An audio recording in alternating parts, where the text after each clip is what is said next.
ರೀಸೆಂಟಾಗಿ ಒಂದು ರಿಕ್ವೆಸ್ಟ್ ಬಂತು, ಹುರಿ ಹಿಟ್ಟು ಮಾಡಿ ತೋರಿಸಿ ಅಂತ. ಕೋಇನ್ಸಿಡೆನ್ಸ್ ಅನ್ನೋ ಹಾಗೆ ಆವತ್ತಿನ ದಿನನೇ ಹರ್ಷಿತ್ ಕೂಡ ಅದನ್ನು ಕೇಳಿದ್ದ, ಅಮ್ಮ ನಂಗೆ ಹುರಿ ಹಿಟ್ಟು ತುಂಬ ಇಷ್ಟ ಮಾಡಿಕೊಡಿ ಅಂತ.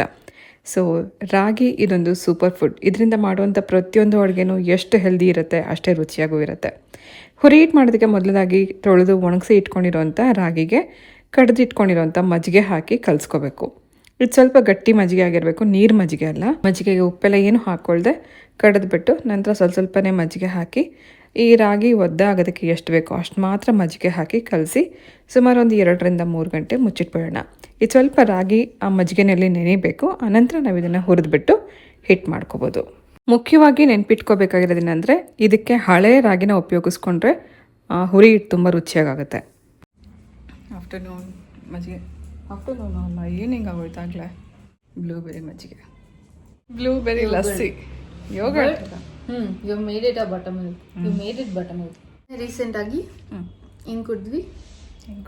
Very very natural orange juice. ಹೆಣ್ಮೇಲೆ ಸಮ್ಮರ್ ಅಲ್ಲ, ಮಧ್ಯಾಹ್ನದ್ದು ಪ್ರತಿದಿನ ಹೆಣ್ಮೇಲೆ ಮಜ್ಜಿಗೆ, ಎಳ್ನೀರು ಈ ಥರದ್ದು ಇದ್ದೇ ಇರುತ್ತೆ. ಸೊ ಇವಾಗ ನಮ್ಮ ಸ್ಕಿನ್ ಹಿಂಗಿದೆ, ಇನ್ನು 10 days ಆದಮೇಲೆ ಹೆಂಗಿರುತ್ತೆ ನೋಡಿ. ಓಕೆ ಓಕೆ, ನಿಮ್ದೇನೋ ಹೇಳಿದ್ದು ಹೌದಾ? ಫುಲ್ ಗ್ಲೋ ಬಿಕಾಸ್ ದಿನಾಗ್ಲೂ we are drinking fruit juice. ಬೇಸಿಗೆ ಶುರುವಾಗ್ತಿದೆ ಅಂತಂದರೆ ಡಿಹೈಡ್ರೇಟ್ ಆಗೋದು ಜಾಸ್ತಿ ಆಗುತ್ತೆ. ನೀರಿನಂಶ ಇರುವಂಥ ಎಳ್ನೀರು, ಮಜ್ಜಿಗೆ, ಜ್ಯೂಸ್, ಹಾಗೆ ಕಬ್ಬಿನ ಹಾಲು ಈ ಥರದನ್ನೆಲ್ಲ ಪ್ರತಿದಿನ ಯಾವುದಾದ್ರು ಒಂದನ್ನು ಡ್ರಿಂಕನ್ನು ತೊಗೊಳ್ಳೋದು ತುಂಬ ಒಳ್ಳೆಯದು. ಸುಮಾರು 2 ಗಂಟೆ ನಾನು ಇದನ್ನು ನೆನೆಸೋಕ್ಕಿಟ್ಟಿದ್ದೆ. ಮಜ್ಜಿಗೆ ಹಾಕಿ ಇಟ್ಟಿರೋದ್ರಿಂದ ಇದೆಲ್ಲ ಚೆನ್ನಾಗಿ ನೆಂದಿರುತ್ತೆ. ಈ ರೀತಿ ಇದ್ರೆ ಸಾಕು, ಕೈಗೆ ಅಂಟಬಾರ್ದು. ಅದು ಸ್ವಲ್ಪ ರಾಗಿನ ಅಂದರೆ ಮಜ್ಜಿಗೆನಲ್ಲಿ ನೆಂದಿದ್ರೆ ಸಾಕು. ಇದನ್ನು ಸ್ವಲ್ಪನೇ ಹಾಕ್ಕೊಂಡು ಇವಾಗ ಹುರಿಯೋದಕ್ಕೆ ಶುರು ಮಾಡ್ಕೊಳ್ಳೋಣ. ಹುರಿ ಹಿಟ್ಟು ಮಾಡುವಾಗ ಸ್ವಲ್ಪ ಪೇಷನ್ಸಿಂದ ಮಾಡಬೇಕು, ಯಾಕಂದರೆ ಇದು ಹುರಿಯೋದಕ್ಕೆ ಸುಮಾರು ಸಮಯ ಹಿಡಿಯುತ್ತೆ. ಸೊ ಇದನ್ನು ಸುಮಾರು ಜನ ಒಬ್ಬೊಬ್ಬರು ಒಂದೊಂದು ರೀತಿ ಮಾಡ್ತಾರೆ. ಅದನ್ನು ನಮ್ಮ ಮನೆಯಲ್ಲಿ ನಮ್ಮ ಅಮ್ಮ ನಮಗೆ ಹೆಂಗೆ ಹೇಳ್ಕೊಟ್ಟಿದ್ರು ಅದನ್ನು ನಾನು ನಿಮಗೆ ತೋರಿಸ್ತೀನಿ. ಇದೊಂದು ಟ್ರೆಡಿಷ್ನಲ್ ಮೆಥಡ್. ಸ್ವಲ್ಪನೇ ರಾಗಿನ ಹುರ್ಕೋಬೇಕು. ಇದನ್ನು ಹುರಿಯೋದಕ್ಕೆ ಆದಷ್ಟು ನೀವು ಕಬ್ಬಿಣದ ಬಾಣಲಿ ಅಥವಾ ಮಡಕೆ ಈ ಥರದನ್ನು ಉಪಯೋಗಿಸ್ಕೊಂಡ್ರೆ ಇನ್ನೂ ಒಳ್ಳೆಯದು. ಒಂದು ಸರ್ತಿಗೆ ಸುಮಾರು ಒಂದು 3-4 ಟೇಬಲ್ ಸ್ಪೂನಷ್ಟು ಹಾಕಿ ಹುರಿತಾ ಹೋಗಬೇಕು. ಮೀಡಿಯಮ್ ಫ್ಲೇಮಲ್ಲಿ ಹುರಿಬೇಕು. ತುಂಬ ಹೈ ಫ್ಲೇಮು ಇಟ್ಕೋಬಾರ್ದು, ತುಂಬ ಲೋನಲ್ಲೂ ಇಟ್ಕೋಬಾರ್ದು. ಮೀಡಿಯಮ್ ಫ್ಲೇಮಲ್ಲಿ ಹುರಿತಾ ಹೋದಂಗೆ ಆ ತೇವಾಂಶ ಎಲ್ಲ ಹೋಗಿ ಇದು ಆಗುತ್ತೆ, ಅಂದರೆ ಪಾಪ್ ಥರ, ಇನ್ನು ಪಾಪ್ಕಾರ್ನ್ ಥರ ಇದು ಸಿಡಿಯೋಕ್ಕೆ ಶುರುವಾಗುತ್ತೆ. ಚಟಪಟ ಅಂತ ಶಬ್ದ ಬರುತ್ತೆ. ಹಳೆ ರಾಗಿ ಆದರೆ ಮಾತ್ರ ಚೆನ್ನಾಗಿದು ಅರಳು ಬರುತ್ತೆ. ಹೊಸ ರಾಗಿನಲ್ಲಿ ಅರಳೋದಿಲ್ಲ, ಕಪ್ಪಗಾಗುತ್ತೆ. ಸೊ ಆದಷ್ಟು ರಾಗಿ ಕಪ್ಪಗಾಗ್ದಲೇ ಇರೋ ಹಾಗೆ ನೋಡಿಕೊಂಡು ಈ ರೀತಿ ಹುರ್ಕೋಬೇಕು. ಹದವಾಗಿ ಹುರಿದಾಗ ಒಂದೊಳ್ಳೆ ಘಮನೂ ಇರುತ್ತೆ, ಹಾಗೆ ರುಚಿನೂ ಚೆನ್ನಾಗಿರುತ್ತೆ. ನೋಡಿ ಅಲ್ಲಲ್ಲಿ ಇದು ಪಾಪ್ ಆಗ್ತಾಯಿದೆ. ಹೀಗಾದರೆ ಸಾಕು. ತುಂಬ ಎಲ್ಲನೂ ಆಗಬೇಕು ಅಂತೇನಿಲ್ಲ, ಕೆಲವೊಂದಷ್ಟು ಈ ರೀತಿ ಅರಳಾದಂಗಾಗಿ ಚೆನ್ನಾಗಿ ಅದು ರಾಗಿ ಹುರಿದು ಒಂದೊಳ್ಳೆ ಘಮ ಬರ್ತಿದೆ ಅಂದರೆ ಇಷ್ಟಾದರೆ ಸಾಕು. ಇದೇ ರೀತಿ ನಾವು ರಿಪೀಟ್ ಮಾಡ್ತಾ ಹೋಗೋಣ. ಒಂದು 4 ಸ್ಪೂನ್ ಹಾಕ್ಕೊಂಡು ಇದನ್ನು ಹುರಿದು ಒಂದು ಪ್ಲೇಟಲ್ಲಿ ತೆಗೆದಿಟ್ಕೊಂಡು ಇದು ಬಿಸಿ ಆರದ ಮೇಲೆ ನಾವು ಬೇಕಾದ್ರೆ ಮಿಕ್ಸಿನಲ್ಲೇ ಪೌಡ್ರ್ ಮಾಡ್ಕೋಬೋದು ಅಥವಾ ಮಿಲ್ಲಲ್ಲಿ ಕೊಟ್ಟು, ಜಾಸ್ತಿ ಕ್ವಾಂಟಿಟಿನಲ್ಲಿ ನೀವೇನಾದ್ರು ಮಾಡಿದ್ರೆ ಮಿಲ್ಲಲ್ಲಿ ಕೊಟ್ಬಿಟ್ಟು ಪೌಡ್ರ್ ಮಾಡಿಸ್ಕೋಬೋದು.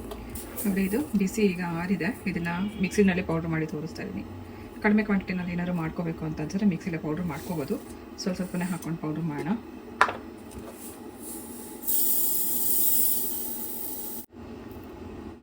ನೋಡಿ ಎಷ್ಟು ಚೆನ್ನಾಗಿ ಗಮ್ ಅಂತ ಇದೆ, ಯಾಕಂದರೆ ಇದು ಮಜ್ಜಿಗೆನಲ್ಲಿ ಹುರಿದಿರೋದ್ರಿಂದ ಈ ರೀತಿ ನುಣ್ಣಗೆ ಪೌಡ್ರ್ ಮಾಡ್ಕೋಬೇಕು.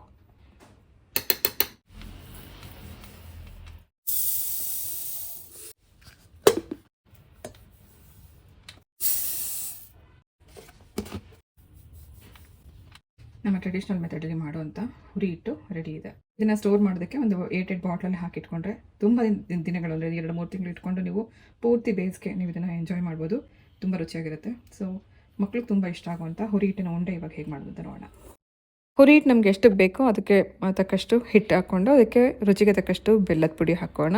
ನಾನು ಇದನ್ನು ಉಂಡೆ ಬೆಲ್ಲನ ತುರಿದುಬಿಟ್ಟು ಈ ರೀತಿ ಹಾಕ್ಕೊಂಡಿದ್ದೀನಿ. ನಂತರ ಇದಕ್ಕೆ 1 ಟೇಬಲ್ ಸ್ಪೂನಷ್ಟು ಹುಣಸೆ ರಸ ಹಾಕ್ಕೋಬೇಕು. ಸ್ವಲ್ಪ ಹುಳಿ ಇರಬೇಕು. ಹುಣಸೆ ರಸದ ಬದಲಾಗಿ ನೀವು ಬೇಕಾದ್ರೆ 1 ಟೇಬಲ್ ಸ್ಪೂನಷ್ಟು ಮೊಸರು ಹಾಕಿ ಕಲಿಸ್ಕೋಬೋದು.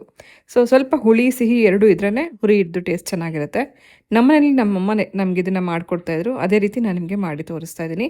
ಆನಂತರ ಒಂದ್ಸತಿ ಮಿಕ್ಸ್ ಮಾಡಿಕೊಂಡು ಸ್ವಲ್ಪ ನೀರು ಹಾಕ್ಕೊಂಡು ಈ ರೀತಿ ಕಲಿಸ್ಕೊಂಡು ಟೇಸ್ಟ್ ಚೆಕ್ ಮಾಡ್ಕೊಳ್ಳೋಣ. ನಮಗೇನಾದರೂ ಸ್ವಲ್ಪ ಹುಳಿ ಬೇಕು ಅಥವಾ ಸಿಹಿ ಬೇಕು ಅಂತ ಅನ್ಸಿದ್ರೆ ಇವಾಗಲೇ ಆ್ಯಡ್ ಮಾಡಿ ಮಿಕ್ಸ್ ಮಾಡ್ಕೋಬೋದು. ತುಂಬ ಸ್ವೀಟ್ ಆದರೂ ಕೂಡ ತಿನ್ನೋಕ್ಕಾಗಲ್ಲ.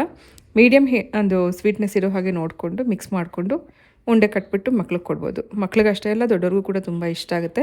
ಇದೇ ಹುರಿ ಹಿಟ್ಟಿಂದ ನೀವು ಬೇಕಾದ್ರೆ ಗಂಜಿ ಮಾಡ್ಕೊಂಡು ಕೂಡ ಕುಡಿಬೋದು, ಅದು ಕೂಡ ತುಂಬ ತಂಪು.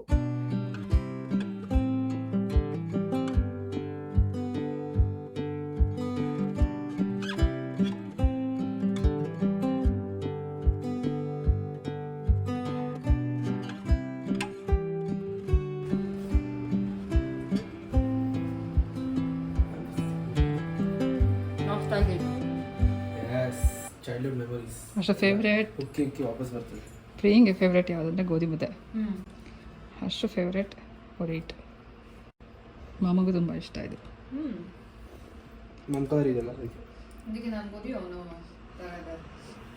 ಏನು ಇದು ಏನು ಇದು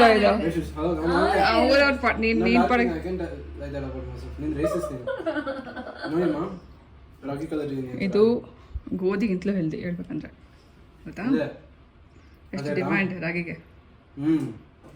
ಗೊತ್ತು ರಾಗಿ ನನಗೆಲ್ಲ. ಟೇಸ್ಟ್ ಹೆಂಗಿದೆ ಹೇಳ್ರೋ? ಹ್ಞೂ ಚೆನ್ನಾಗಿದೆಯಾ? Very nice. ನಿಮ್ಮನ್ನು ಚೂರು ಸ್ವೀಟ್ ಹಾಕ್ಬೋದಿತ್ತು. ಬೇಡಮ್ಮ ಕರೆಕ್ಟ್ ಆಗಿದೆ.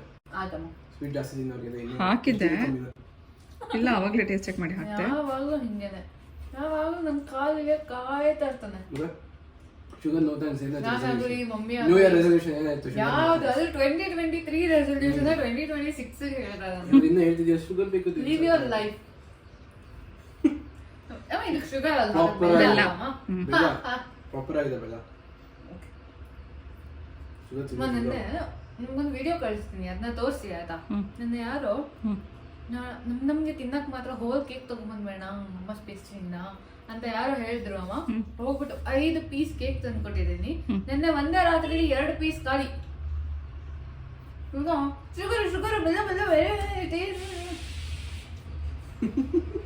ಇಬ್ಬರದ್ದು ಜಗಳ ಹೀಗೆ ಇರುತ್ತೆ. ಹುರಿ ಟ್ರೈ ಮಾಡಿ, ಮಾಡಿದ್ಮೇಲೆ ಹೇಗಿತ್ತು ಅಂತ ಕಮೆಂಟ್ ಮಾಡಿ. ಹಿಂಗೆ ಜಗಳ ಆಡ್ಕೊಂಡೇ ಇರಿ, ಚೆನ್ನಾಗಿರುತ್ತೆ. ಅದು ಕಾಮನ್. ನೀವು ಬೇಡ ಅಂದ್ರೂ ನಾವು ಮಾಡ್ತೀವಿ. ಅದು ನನಗೆ ತಲೆನೋವು, ನಿಮ್ಮಿಬ್ಬರಿಗೆ ಕಾಮನ್. ನನಗೆ ತಲೆನೋವು. ಯಾರಿಗೆ ಸಪೋರ್ಟ್ ಮಾಡೋದು, ಯಾರಿಗೆ ಬಿಡೋದು ಅಂತ. ಕೆಲವೊಂದು ಸತಿ ಎಷ್ಟು ಬೇಜಾರಾಗುತ್ತೆ ಅಂತಂದರೆ, ನಾನು ಬ್ಲಾಗ್ ಸ್ಟಾರ್ಟ್ ಮಾಡ್ತೀನಿ, ಇವತ್ತಿನ ಬ್ಲಾಗ್ ಶುರು ಮಾಡ್ತಾ ಇದ್ದೀನಿ ಅಂತ ಅಂದ್ಕೊಂಡು ಮನಸ್ಸಲ್ಲಿ ಒಂದಷ್ಟು ಕಾನ್ಸೆಪ್ಟ್ ಇಟ್ಕೊಂಡು ಇವತ್ತಿನ ಬ್ಲಾಗ್ ಶುರು ಮಾಡಿರ್ತೀನಿ. ಪ್ರೆಸೆಂಟಬಲ್ ಆಗಿರಬೇಕು, ಈ ಥರದ್ದು ಒಂದು ರೆಸಿಪಿ ಶೇರ್ ಮಾಡಬೇಕು, ಈ ಥರದ್ದೊಂದು ಇನ್ಫಾರ್ಮೇಷನ್ ಕೊಡಬೇಕು. ಒಂದು ಬ್ಲಾಗ್ನ ನೀವು ನೋಡೋಕೆ ಬರ್ತಿದ್ದೀರಾ ಅಂದರೆ ಅದರಲ್ಲಿ ನಿಮ್ಗೆ ಏನಾದ್ರು ಸಿಗಬೇಕು ಅಂತನೋ ಒಂದು ಉದ್ದೇಶ ಇರುತ್ತೆ. ಅದೇ ರೀತಿ ಪ್ರೆಸೆಂಟಬಲ್ ಆಗಿ ಕಾಣಬೇಕು ಅಂತನೋ ಆಸೆ ಕೂಡ ಇರುತ್ತೆ. ಅನ್ಫಾರ್ಚುನೇಟ್ಲಿ ನಾನು ಅಂದ್ಕೊಂಡಿದ್ದು ಯಾವುದು ಪ್ಲ್ಯಾನ್ ಪ್ರಕಾರ ಆಗೋದೇ ಇಲ್ಲ. ಕೆಲವು ಕರ್ತವ್ಯಗಳು ಅಂತ ಹೇಳ್ಬೋದು, ಅಥವಾ ಕೆಲಸದ ಹೊರೆ ಅಂತ ಹೇಳ್ಬೋದು. ಇದ್ರ ಮಧ್ಯದಲ್ಲಿ ನನಗೋಸ್ಕರ ಅಂತ ಸಮಯ ಕೊಟ್ಕೊಂಡು ಅಥವಾ ವ್ಲಾಗ್ಗೋಸ್ಕರ ಅಂತ ಸಮಯ ತೊಗೊಂಡು ವಿಡಿಯೋ ಮಾಡ್ಲಿಕ್ಕೆ ಹೋದರೆ ಈಗಾಗಲೇ ವಾರಕ್ಕೊಂದು ಇದು ವಿಡಿಯೋ ಬರ್ತಿರೋದು, ತಿಂಗಳಿಗೊಂದು ವಿಡಿಯೋ ಆಗಿಬಿಡುತ್ತೆ. ಹಾಗಾಗಿ ನಾನು ಹೆಂಗಿರ್ತೀನೋ ಆ್ಯಸ್ ಇಟ್ ಈಸ್ ನೈಟಿಲ್ಲೇ ಶುರು ಮಾಡಿಬಿಡ್ತೀನಿ. ಆದರೂ ಕೂಡ ನೀವೆಲ್ಲ ಇದಕ್ಕೆ ಪ್ರೀತಿ ತೋರಿಸ್ತಾ ಇದ್ದೀರಾ, ಥ್ಯಾಂಕ್ ಯು ಸೋ ಮಚ್. ಹಾಗೆ ಈಗಲೂ ಕೂಡ ವಾಯ್ಸ್ ಓವರ್ ಮಾಡಬೇಕಾದ್ರೆ ಎಲ್ಲರೂ ಒಂದು ಪೀಸ್ಫುಲ್ ಪ್ಲೇಸ್ ಹುಡ್ಕೊಂಡು ಹೋಗಿ ನಾನು ವಾಯ್ಸ್ ಓವರ್ ಮಾಡ್ತೀನಿ ಅಂತ ಕೂತ್ಕೊಂಡ್ರೆ ಸಾಧ್ಯನೇ ಆಗಲ್ಲ. ಯಾಕಂದರೆ ನಾನು ಯಾವುದೂ ಸ್ಕ್ರಿಪ್ಟ್ ಬರ್ಕೊಂಡು ಮಾಡಲ್ಲ, ಮನಸ್ಸಿಗೆ ಏನು ಬರುತ್ತೋ ಅದನ್ನು ಹೇಳ್ತಾ ಹೋಗ್ತೀನಿ. ಸೊ ಇವಾಗಲೂ ಕೂಡ ಎಲ್ಲೋ ಒಂದು ಕಡೆ ಒಂದು ಮೂಲೆಯಲ್ಲಿ ಕೂತ್ಕೊಂಡು ನಾನು ವಾಯ್ಸ್ ಓವರ್ ಮಾಡ್ತಾ ಇರ್ತೀನಿ, ಯಾವುದೇ ಡಿಸ್ಟರ್ಬೆನ್ಸ್ ಆಗಬಾರ್ದು ಅಂತನೋ ಕಾರಣಕ್ಕೆ. ಸೊ ಇದೇ ಥರ ಪ್ರೀತಿ ತೋರಿಸ್ತಾ ಇರಿ. ತುಂಬ ಜನ ಕೇಳ್ತಿರ್ತಾರೆ ಯಾಕೆ ವ್ಲಾಗ್ ಇನ್ನೂ ಬಂದಿಲ್ಲ ಅಂತ. ಎಷ್ಟೋ ಸತಿ ನಾನು ವ್ಲಾಗ್ ಮಾಡಬೇಕು ಅಂತ ಶುರು ಮಾಡಿದಾಗೆಲ್ಲ ಏನೋ ಕೆಲಸಗಳು ಬ್ಯುಸಿಯಿಂದಾಗಿ ಇವತ್ತು ನಾಳೆ ಅಂತ ಹೀಗೆ ಮುಂದೆ ಹೋಗ್ತಾನೆ ಇರುತ್ತೆ. ಓಕೆ, ಇವತ್ತು ಬ್ರೇಕ್ಫಾಸ್ಟ್ಗೋಸ್ಕರ ಮೂಲಂಗಿ ಪರಾಠ ಮಾಡ್ತಾಯಿದ್ದೀನಿ. ಮೂಲಂಗಿ ತುರಿದಿಟ್ಕೊಂಡಿರೋದಕ್ಕೆ ಸ್ವಲ್ಪ ಉಪ್ಪು, ಅಜ್ಕಾರದ ಪುಡಿ, ಜೀರಿಗೆ ಪುಡಿ, ಅರಿಶಿನ ಮತ್ತು ಕೊತ್ತಂಬರಿ ಸೊಪ್ಪು, ಗೋಧಿ ಹಿಟ್ಟು, ಸ್ವಲ್ಪ ಎಣ್ಣೆ ಇದೆಲ್ಲ ಹಾಕಿ ಕಲಸಿ ರೆಡಿ ಮಾಡ್ಕೊಳ್ಳೋಣ. ಮೂಲಂಗಿಯಿಂದ ಪರಾಠ ಅಂತ ಏನಾದ್ರು ಮಾಡೋಕ್ಕೋದ್ರೆ ನೀವು ಅದನ್ನು ಸ್ಟಫ್ ಮಾಡಿ ಮಾಡೋಕ್ಕಾಗಲ್ಲ, ಯಾಕಂದರೆ ಇದರಲ್ಲಿ ನೀರಿನ ಅಂಶ ಇರುತ್ತೆ. ಸುಮಾರು ಜನಕ್ಕೆ ಮೂಲಂಗಿ ಇಷ್ಟ ಆಗಲ್ಲ, ಆ ಸ್ಮೆಲ್ಲಿಂದನೋ ಅಥವಾ ಏನೋ ಒಂದು ಕಾರಣದಿಂದ ಮೂಲಂಗಿ ತಿನ್ನೋದೇ ಇಲ್ಲ. ಸಾಂಬಾರು ಮಾಡಿದ್ರೆ ಸುಮಾರು ಜನಕ್ಕೆ ಇಷ್ಟ ಆಗಲ್ಲ ಅಂತನೋ ಕಾರಣದಲ್ಲಿ ಈ ಥರ ನಾನು ಒಂದೊಂದು ಸತಿ ಚಪಾತಿಗೆ ಹಿಟ್ಟಿಗೆ ಇದನ್ನು ಹಾಕಿ ಕಲಿಸ್ಬಿಟ್ಟು ಮಾಡ್ತೀನಿ. ಈ ಥರ ಮಾಡೋದ್ರಿಂದ ತುಂಬ ಚೆನ್ನಾಗಿರುತ್ತೆ. ಮೂಲಂಗಿದು ಸ್ಮೆಲ್ ಕೂಡ ಇರಲ್ಲ. ಯಾರು ಯಾವ ತರಕಾರಿ ತಿನ್ನಲ್ಲ ಅಂತ ಹೇಳ್ತಾರಲ್ಲ, ಆ ಟೈಮಲ್ಲಿ ಈ ಥರ ರೊಟ್ಟಿ ಅಥವಾ ಚಪಾತಿಗೆ ಇದನ್ನು ಸಣ್ಣದಾಗಿ ತುರಿದು ಹಾಕ್ಬಿಟ್ಟು ಮಾಡಿಕೊಟ್ರೆ ಒಂದೊಳ್ಳೆ ರುಚಿನೂ ಇರುತ್ತೆ, ಆರೋಗ್ಯಕ್ಕೂ ಒಳ್ಳೆಯದು. ಚೆನ್ನಾಗಿ ಕಲಸಿ ಒಂದು 10 ನಿಮಿಷ ಬಿಟ್ಬಿಡಬೇಕು. 10 ನಿಮಿಷದ ನಂತರ ನಾವು ಇದನ್ನು ಲಟ್ಸಿ ಚಪಾತಿ ಮಾಡ್ಕೊಳ್ಳೋದ್ರಿಂದ ಸಾಫ್ಟಾಗೂ ಇರುತ್ತೆ. ಮೂಲಂಗಿ ಎಷ್ಟು ನೀವು ಸಣ್ಣದಾಗಿ ತುರ್ಕೋತಿರೋ ಅಷ್ಟೇ ಚೆನ್ನಾಗಿ ಬರುತ್ತೆ. ತೆಳ್ಳಗೆ ನೀವು ಲಟ್ಸ್ಕೊತಾ ಹೋಗ್ಬೋದು. ತುಂಬ ದಪ್ಪಕ್ಕೆ ತುರಿದು ಬಿಟ್ಟರೆ ನಿಮಗೆ ಲಟ್ಸುವಾಗ ಕಿತ್ತೋಗೋವಂಥ ಚಾನ್ಸಸ್ ಇರುತ್ತೆ. ನೋಡಿ ಎಷ್ಟು ಚೆನ್ನಾಗಿದು ಬಂದಿದೆ ಅಂತ. ಮಸಾಲೆ ರೊಟ್ಟಿ ಥರ ನೀವು ಇದನ್ನು ಮಾಡಿಕೊಡ್ಬೋದು. ಇಷ್ಟೆಲ್ಲ ಮಸಾಲೆ ಹಾಕಿರೋದ್ರಿಂದ ಇದಕ್ಕೆ ನೆಂಚ್ಕೊಳ್ಳೋದಕ್ಕೂ ಏನೂ ಬೇಕು ಅಂತ ಅನ್ಸಲ್ಲ. ಒಂದು ಸ್ವಲ್ಪ ತುಪ್ಪನೋ ಅಥವಾ ಮೊಸರು, ಉಪ್ಪಿನಕಾಯೋ ಇದ್ರೆ ಸಾಕು. ಡಬ್ಬಿಗೆ ಪ್ಯಾಕ್ ಮಾಡ್ಕೊಂಡು ಹೋಗೋಕ್ಕೂ ಕೂಡ ತುಂಬ ಚೆನ್ನಾಗಿರುತ್ತೆ. ಸೊ ಒಂದ್ಸತಿ ಇದೇ ರೀತಿ ಟ್ರೈ ಮಾಡಿ. ಮೂಲಂಗಿ ಅಷ್ಟೇ ಅಲ್ಲದೆ ಸೋರೆಕಾಯಿಂದ, ಹೀರೆಕಾಯಿಂದ, ಬೇರೆ ಬೇರೆ ತರಕಾರಿಗಳಿಂದ ಕೂಡ ಇದೇ ಥರ ಮಸಾಲೆ ಚಪಾತಿ ಅಥವಾ ಮಸಾಲ ರೊಟ್ಟಿ ನೀವು ಮಾಡ್ಕೋಬೋದು. ಸೊ ಇದನ್ನು ಸುಡೋವಂಥ ಟೈಮಲ್ಲಿ ಎಣ್ಣೆ ಅಥವಾ ತುಪ್ಪ ಹಚ್ಕೊಂಡು 2 ಕಡೆಗೂ ಸ್ವಲ್ಪ ಚೆನ್ನಾಗಿ ಬೇಯಿಸ್ಕೊಂಡು ತೆಕ್ಕೊಂಡ್ರೆ ಆಯಿತು. ರುಚಿಯಾಗಿರುವಂಥ ಮೂಲಂಗಿ ಚಪಾತಿ ಅಥವಾ ಮೂಲಂಗಿ ಪರಾಠ ರೆಡಿ ಆಯಿತು.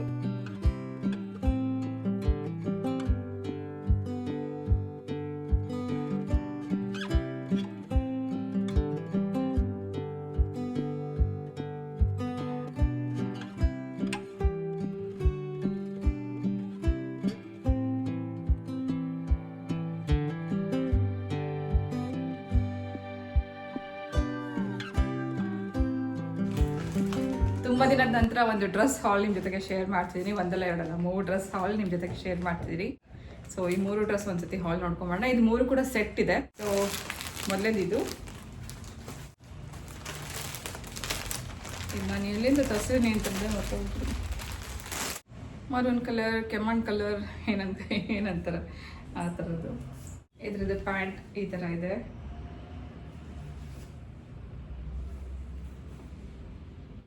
ಇಲಾಸ್ಟಿಕ್ ಬರುತ್ತೆ. ಈಗೆಲ್ಲ ಬರುವಂಥ ಪ್ಯಾಂಟ್ಗಳಲ್ಲಿ ಇಲಾಸ್ಟಿಕ್ ಇರೋದ್ರಿಂದ ಆರಾಮಾಗಿ ಕಂಫರ್ಟಬಲ್ ಹಾಕೋಬೋದು. ಮುಂಚೆ ಎಲ್ಲ ದಾರ ಬರ್ತಾ ಇತ್ತು, ಅದು ಹಾಕೋದೇ ತುಂಬ ಕಷ್ಟ ಆಗ್ತಿತ್ತು. ಬಟ್ ಇವಾಗ ಈ ಥರ ಇರೋದು. ಜೊತೆಗೆ ಇದರಲ್ಲಿ ಪಾಕೆಟ್ ಎಲ್ಲ ಬರುತ್ತೆ ಸೈಡಲ್ಲಿ, ಏನು ಫೋನೆಲ್ಲ ಇಟ್ಕೊಳ್ಳೋದಕ್ಕೆ ಪಾಕೆಟ್ ಇರುತ್ತೆ, ಅದು ತುಂಬ ಕಂಫರ್ಟಬಲ್. ಸೊ ಇದರಲ್ಲಿಲ್ಲ. ಇದು ಇದರ ಪ್ಯಾಂಟ್, ಇದು ದುಪ್ಪಟ್ಟ. ಇದನ್ನು ಒಂದ್ಸತಿ ಬಿಚ್ಚಿ ನೋಡಿದ್ದೀನಿ. ಇನ್ನು 2 ಕೂಡ ಡ್ರೆಸ್ ಓಪನ್ ಮಾಡಿಲ್ಲ. ನೋಡಿ ಬಂದಿದ ತಕ್ಷಣ ಇದು ಓಪನ್ ಮಾಡಿದ್ದೆ. ಕಾಟನ್ ಮೆಟೀರಿಯಲ್ ಸ್ಮೂತ್ ಇದೆ ಬಟ್ಟೆ.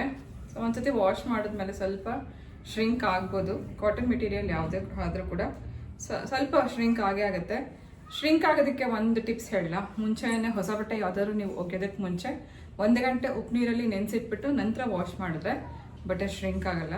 ಸೊ ಒಂದ್ಸತಿ ಫಸ್ಟ್ ಟೈಮ್ ಮಾಡುವಾಗ ಮಾತ್ರ, ಫಸ್ಟ್ ಟೈಮ್ ಒಗೆಯುವಾಗ ಸ್ವಲ್ಪ ಹೊತ್ತು ಉಪ್ಪು ನೀರಲ್ಲಿ ನೆನೆಸಿಟ್ಬಿಟ್ಟು ವಾಶ್ಗೆ ಹಾಕ್ಬೋದು. ಕಲರು ಹೋಗಲ್ಲ, ಜೊತೆಗೆ ಶ್ರಿಂಕ್ ಕೂಡ ಆಗಲ್ಲ. ಸೊ ದುಪ್ಪಟ್ಟ ಕೂಡ ತುಂಬ ಚೆನ್ನಾಗಿದೆ. ಇದು ಟಾಪ್. ನಾನು ತರಿಸೋ ಎಲ್ಲ ಡ್ರೆಸ್ಸಲ್ಲೂ 3/4 ಇದ್ದೇ ಇರುತ್ತೆ. ಇದು 3/4 ಸ್ಲೀವ್ ಹೇಗಿದೆ.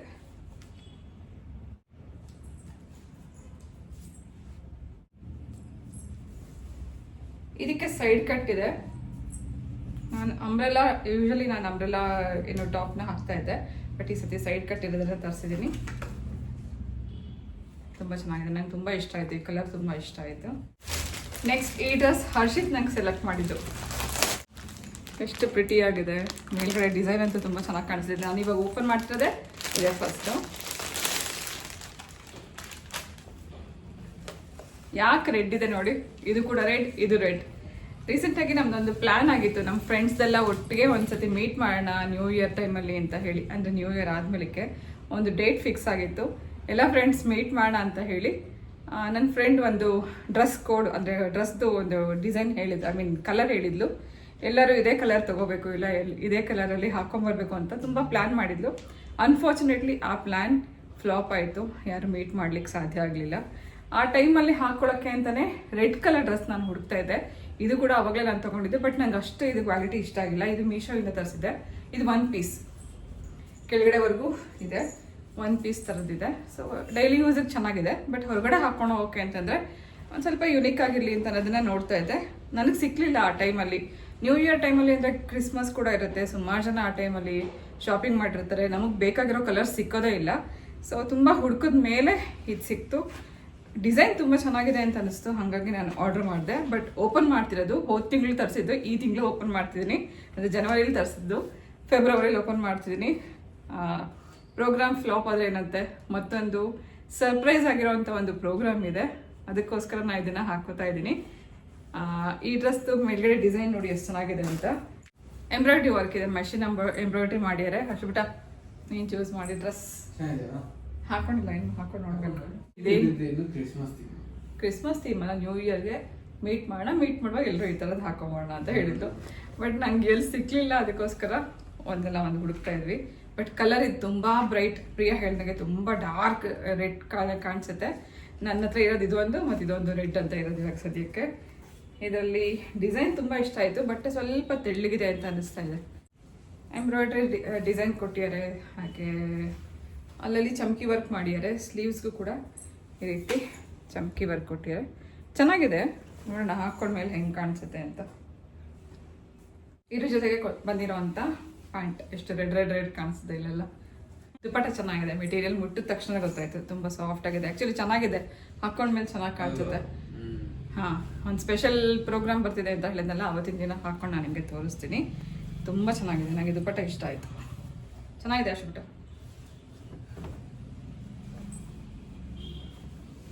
ಸೊ ಇದ್ರದ್ದು ದುಪ್ಪಟ್ಟ ಇದು ಫ್ಲೋರಲ್ ಪ್ರಿಂಟಲ್ಲಿದೆ. ಹಾಗೆ last but not the least, ಇದು ಮೀಶೋದು. ಇದು ಕೂಡ ಮೀಶೋದಲ್ಲಿ ತರಿಸಿದ್ರೆ ಲಿಂಕ್ ಸಿಕ್ಕದ್ದು ನಾನು ಹಾಕಿರ್ತೀನಿ. ಇದು 1 ಪೀಸ್, ಇದು ಫುಲ್ ಸೆಟ್. ಇದಂಗಿದೆ, ಇದು ಬ್ಲೂ ಸೆಟ್ಟಲ್ಲಿದೆ. ಇದರದ್ದು ಪ್ಯಾಂಟ್ ಇದಕ್ಕೂ ಕೂಡ ಎಲಾಸ್ಟಿಕ್.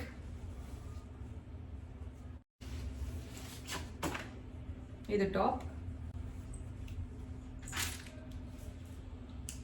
ಸಿಂಪಲ್ ಡಿಸೈನ್ ಇದೆ. ಇದಕ್ಕೂ ಸೈಡ್ ಕಟ್, ಹಾಗೆ 3/4 ಸ್ಲೀವ್ ಇದೆ. ಇಲ್ಲೇನು ನೆಕ್ ಡಿಸೈನ್ ಇದೆಯಲ್ಲ ಅದೇ ಸೇಮ್ ಡಿಸೈನ್ನ ಕೈಯಲ್ಲೂ ಕೂಡ ಕೊಟ್ಟಿದ್ದಾರೆ. ಇದಕ್ಕೆ ಮ್ಯಾಚ್ ಮಾಡೋ ಹಾಗೆ ದುಪಟ್ಟ. ಮೆಟೀರಿಯಲ್ ಓಕೆ ಥರ ಇದೆ. ಸೊ ಇದು 3 ಡ್ರೆಸ್ ಇವತ್ತು ನಾನು ಹಾಲ್ ನಿಮಗೆ ಶೇರ್ ಮಾಡಿದ್ದೀನಿ. ಇದರಲ್ಲಿ ನಿಮ್ಗೆ ಯಾವ್ದು ಇಷ್ಟ ಆಯಿತು, ನಿಮ್ಗೆ ಏನಾದ್ರು ಇಂಟ್ರೆಸ್ಟ್ ಇದ್ದರೆ ತಗೋಬೇಕು ಅಂತಂದ್ರು ಡಿಸ್ಕ್ರಿಪ್ಷನ್ ಬಾಕ್ಸಲ್ಲಿ ಲಿಂಕ್ ಕೊಟ್ಟಿರ್ತೀನಿ, ಚೆಕ್ ಮಾಡಿ. ಎಲ್ಲದಕ್ಕೆ ನಾನು ಮುಖ್ಯವಾಗಿರುವಂಥ ಒಂದು ಪ್ರಾಡಕ್ಟ್ ನಾನು ತರಿಸಿದ್ದೀನಿ. ಇದು ಯಾವುದು ಕೂಡ ಕೊಲಾಬ್ರೇಷನ್ ಅಲ್ಲ, ನನ್ನ ಪರ್ಸ್ನಲ್ ದುಡ್ಡಿಂದ ತರಿಸಿರೋದು. ಇದು ಒಂದು ಪಿಲ್ಲೋ. ಸುಮಾರು ಜನಕ್ಕೆ ಲೋವರ್ ಬ್ಯಾಕ್ ಪೇನ್ ಇರೋವಂಥವ್ರಿಗೆ, ಹಾಗೆ ವಯಸ್ಸಾಗಿರೋರಿಗೆ, ಇಂಥವ್ರಿಗೆಲ್ಲ ತುಂಬ ಹೆಲ್ಪ್ ಆಗುತ್ತೆ ಈ ಥರದ್ದು ಒಂದು ಪಿಲ್ಲೋ.